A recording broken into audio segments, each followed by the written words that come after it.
Hey guys, Dr. Drunk aka here with a game for you in my Tier 8 IJN Premium Destroyer, the HSF Harekaze. Just see from the matchmaking, it is a Tier 10 game with a CV in play. There are 3 raiders on the enemy team, a couple of Tier 10 battleships, and a couple of destroyers per side. I'm dibbed up with Beaver in the Anchorage and Chick in the Massa. We're using the B-Hull Harekaze. Best Harekaze. My captain is only a 13-point captain, having a basic build plus superintendent. Now, what's important to know about the high school fleet Harekaze? The HSF Harekaze is a Kagero hull destroyer with 3 different gun options. It can either have single midway guns, it can either have standard IJN guns, which are basically the Kagero guns, or you can have these hybrid guns. These are 100 millimeter guns, basically the same as on the Haragumo and the Kitakaze. Same quarter pen, IFHE baked in. And of course, it does have the dual torpedo tubes, the dual quad torpedo tubes. We're on Sleeping Giant. And right off the bat, if you see our Worcester right about H3, he is pushing across the map. He is the same clan as the CV, and that Worcester is going to be a very special player for most of the match. Guys, if you spawn on one side of the map, your job is to stay on that side of the map. Frankly, don't leave that side. I don't care if you don't like it. I don't care if it's not a good place that you play. I don't care if you're good in that spot. Stay on that side and learn to get better. On the other side of the map, the Holland, he knows the Shima is going for the cap. And the CV managed to spot the Shima early on. There is a Talon, which can radar that Holland on that decap. We're going to see what's over here. We're going to assume that the TNG div is on this side. And in only a moment or two here, we're going to be proven right. We ping the Worcester for support, try and get him to come over to our side.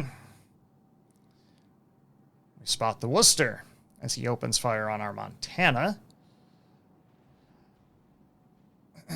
And here comes the CV. He's going to add some fun. The Worcester decides, nope, I really have no interest in helping you guys over here, so piss off, mate. And he continues his merry way across spawn to link up with his friend in the Parsifal. Shimakaze torpedoes our Holland, who's sitting broadside in the cap. How? I don't know. But he did. So we are 2.5 minutes down, or 2.5 minutes into the game, we're down a Tier 10 destroyer.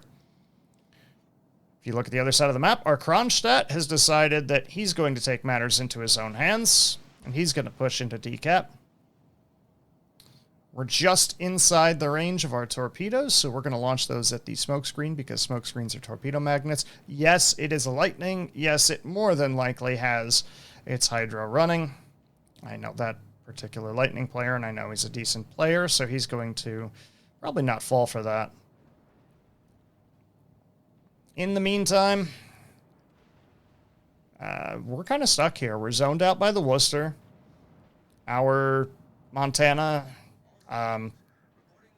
is running away. The Massachusetts is over here. The Iowa's over here. The Lightning is over here. The Worcester is over here. We have to assume the Vladivostok is over here. We haven't seen him yet. So, really, there are 2 Tier 10 battleships and 3 Tier 8s against 3 Tier 8s, a Tier 9, and a Tier 10 cruiser. So this is not generally going well. I drop a smoke. I'm in div chat, in voice chat with Chick and with Beaver. I say, look, I'm going to see if I can get some shells on that Lightning, because Lightning can't heal, so any chip damage is good. Beaver, I'll drop a smoke here for you. You can sit there if you want to farm in the Anchorage. If not, no biggie. Our Kronstadt apparently believes that he is a Petropavlovsk, and he gets torpedoed by the Shimakaze. Now the Shimi has 2 kills. Radar cruiser and our tier 10 destroyer. That leaves 1 destroyer on our team. And it does leave 2 radars and the 2 Worcesters. However, one of them is completely useless. As you can see, he's actually sailing away from Seacap into spawn.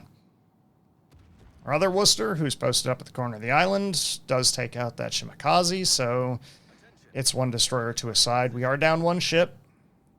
We're being capped. The Lightning is in the cap. He is in a cap, and not much we can do about him. Our North Carolina decides to make a game return in front of a Grosser Kurfürst, a Montana, and a Talon, and a Minotaur, and he goes down to the Kurfürst. We're down 3 ships to 1. I ping that Worcester with a well done. He's doing absolutely nothing at this point. And he will do absolutely nothing for pretty much the rest of the game. Just bear in mind, folks, this was the guy who was over at H2 that could have actually helped on this side, but decided not to. Meantime, well, I can outduel the Lightning, right? I actually do have a higher rate of fire than he does. I potentially have a Conqueror to help support, as our Conqueror is pretty much deciding he doesn't want to live anymore. Our CV, for some reason, pings J9, not realizing that there's no DD left that could be there. I'm not sure what's going on in his head, but nonetheless. Our Conqueror is pushing nose into a Vladivostok, an Iowa, a Massachusetts, a Lightning, which you can see the torpedoes appear now, and a Worcester. The Worcester is way out of range, though, so he's not going to play much of a part in this for a while. But I decide here, look, I'm in the cap. He knows he's contested. Honestly, the play here is let's just go for it. We're down 200 points. We're down 2 ships. We're about to be down a 3rd ship, so we're now down 4-1. If we can get this Lightning out of the game, that's preventing our Massachusetts and our Montana from pushing. If we can get him out of the game, we have a distinct advantage. He does get first shots because he hydros. We hold our torps. We drop 1. We drop the 2nd one as he begins to turn. That will be a nice dev strike. For some reason, the replays awards don't work on the replays anymore, but that is a dev strike. And now we have a destroyer advantage. However, we've also lost our Jean Bar, so we are now down 5 ships to 2. The only 2 kills we have are destroyers. We're down 325 points at this point. We're at least getting the A cap. And Chick is now able to push right into A, doing damage as he goes, which will help us significantly. Having a little bit of crossfire here might help. May be able to get the Minotaur, who's sitting at E7. At this point, we're in div chat and we're just going, how do we win this? How do we possibly win this? We're down 325 points. We're down by 3 ships. Chick has a great angle on this Vladdy. This Vladdy is actually going to push too far forward, and I pop my speed boost so that I can get out of detection. He doesn't need to see me. Our Worcester goes down to the Montana because he was sitting broadside against the cap. I'm going to pop smoke, and I'm going to see if I can get some chip damage on this Vladdy. As he comes around the corner, I'm trying to clear Chick's aft so I can get some torps off on this Vladdy, which they'll be up shortly. But we need this guy to disappear. And ask and you shall receive. Our Montana does just that, blapping that Vladivostok through the nose for about 40k damage. The Iowa is pushing in. Unfortunately, the Vladdy's corpse is going to block my torpedoes, so I could not launch them as far to the right as I wanted to. If that Vladdy's corpse does not block the Iowa, we have a chance of landing 1 or 2 of these torps, but because that wreck is there, we can't do anything here. We have to rely on our guns. And as you can see, these guns do relatively decent damage. These are Harakumo guns. And of course, you see it's their CV hiding behind the hill, being a coward. And the Worcester, what's your gun battery accuracy? Shooting at open sea for 3 minutes. Their Worcester is RPing. He's role-playing a fleet escort, which is just adorable. However, it doesn't help our team win. Guys, please don't do this. All right, this little cuddle puddle down at I-6, please don't do this. There's no reason you need to escort a CV. And of course, as Chick comments, it's mall copping, which not necessarily unsurprising. And it's not hard to see bad play when you see things like that. Anyway, we are down 3 ships to 6. We are down again by 250 points. But we have a destroyer advantage. And how many times have I said this, folks? Destroyers win games. Not only do we have a destroyer advantage, we have a div advantage. We're talking to each other in chat. We can coordinate. Their team has 1 div, which is mostly dead, so they can't really coordinate. Our Montana goes down. We're now down 7 ships to 3. Spot the Minotaur, and then we spot the Saipan. Guess what, folks? The Saipan is stationary. This is the CV that earlier in the game, as I pointed out, said, you know, cowards hiding behind islands. Of all things, a CV saying that. Chick burns the Worcester down. Chick in the Mass burns the Worcester down. That's a good kill. That actually helps pull points back. That CV's dead stationary, folks. That CV is dead stationary. I pinged the Talon because the Talon is a threat to me. The Worcester is pushing, or the Minotaur is pushing straight across towards A cap. My detection's only 5-4. I don't want to get spotted by that. Talon sees the smoke. He pops his radar. And at this point, I'm saying, do any of you have any shots on that Talon? I need that Talon to die. Minotaur, he gets a couple of shells off, and Minotaur shells really do hurt DDs. But thankfully, Talon radar is short, and that Minotaur cannot really aim. CV obviously saw me on the radar, and he sends rocket planes this way. However, he completely misses. I don't understand why he thought I was going to run back to A. But he did. And for some reason, the Minotaur turns north instead of following my smoke. CV takes 2 torpedoes. And now I'm blocked from anything shooting at me, including the Minotaur and the Talon, by the island just to my right side. CV doesn't bother to move his hull. Instead, he sends rocket planes, and he says in chat, "Ya cowards." I'm assuming that meant you coward. Minotaur is hydroing me. I know he's pushing up into that 5-kilometer range. CV gets 1 strike off on me. We switch to the AP so that we can do some more work on this Saipan, and we get the kill on him as Beaver kills the Talon. So we've pulled this back to an even 5 versus 5, and the points are now even as well.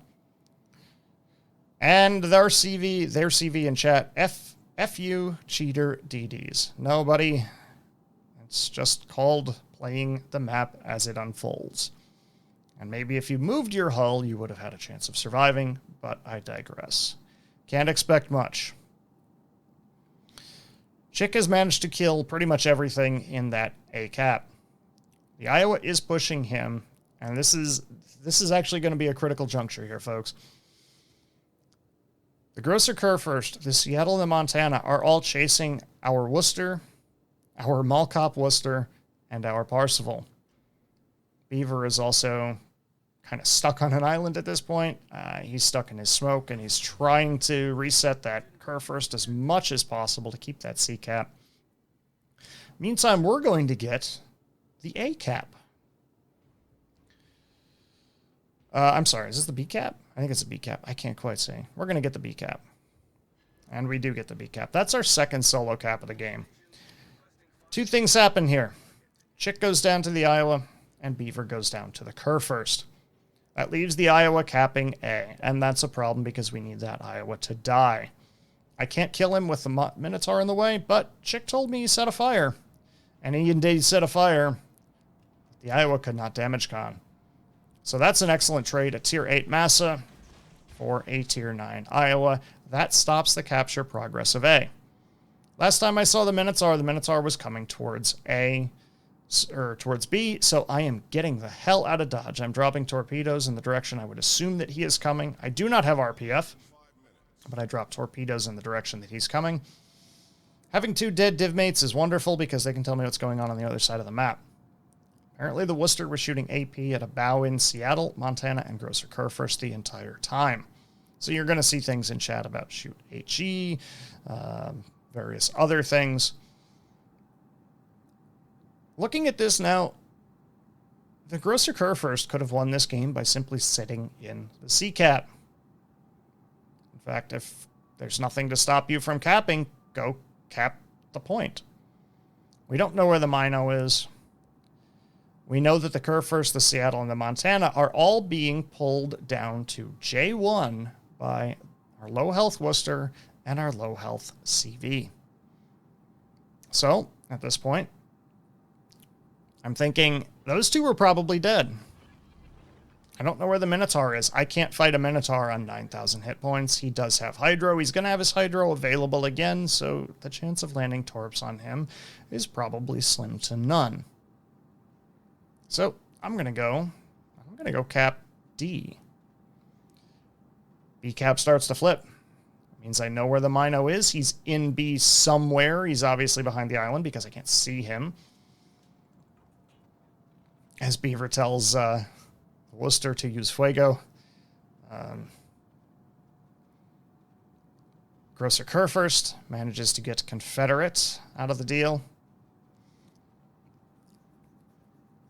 And the Worcester goes down to the Montana. Suddenly we're down 100 points. Where we were relatively even, now we're down 100 points. And it's only a matter of time, folks, until our CV goes down as well. We're going to get this cap in about 20 seconds. And if you look at the time remaining, there's about 3 minutes left in this match. Now, 1v4. We're down by 200 points. We're up 3 caps to 1 by about 2.5 minutes. Their cap and one of our caps deny each other, so we will gain 72 points per minute. So we'll gain about 140 points, because I'm going to assume that the Minotaur or the Kurfürst is going to go after one of the other caps. So we're going to gain ourselves approximately 140 points. That's not enough to win, folks. That'll put us at about 715 points. Beaver and Chick and myself are all doing math in our heads, and we're going, shit, we have to kill something. Now, again, the best part about having div mates, even though they were dead, they were able to tell me the Seattle is low health. It was only a couple thousand hit points. That means that if we can swing the Seattle, if we can kill the Seattle, and we can hold on to the cap points that we have a chance of winning this. I spot the GK coming back to C. Again, this Kurfürst could have won this game. This Kurfürst could have won this game by staying in C and letting his teammates kill the CV and the Worcester. He got greedy. First thing I spot is the Montana. He's on 78,000 hit points. No way I'm killing that. I have to assume the Kurfürst is continuing his push this direction. And I do. Spot him at 9 kilometers. He's on 22,000. And the Seattle's on 2,000 hit points. Now, I have to make a decision here. Torpedoes take 47 seconds. We only have 55 seconds. Our best hope, as the Seattle pops a spotter plane. Oh, God bless you, spotter plane Seattle. 2,000 hit points. I have the ability to kill this Seattle. He doesn't have radar. I don't have to worry about Kurfürst Hydro. Unfortunately, I'm firing AP, and I realize that. A little bit too late. 2 salvos out on this Seattle. These guns do hit hard enough. Seattle is dead. That is the point swing, folks.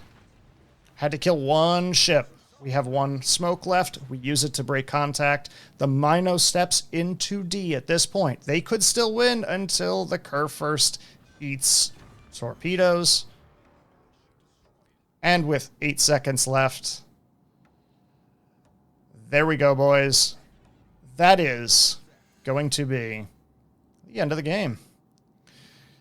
And that is actually going to be a solo warrior, and with a depth strike on the Lightning. 105,000 points of damage, 800,000 credits, and 11,000 experience. Never underestimate what a destroyer can do. Destroyers truly do win games. Our div had 8 of the 10 kills on our team. This was a sweaty one, folks. Not gonna lie. But again, destroyers truly do win games. Shout out to that Saipan for, bitching about GG fucking coward DD. Proud of you, buddy. Thank you for that 48,000 damage. I appreciate it.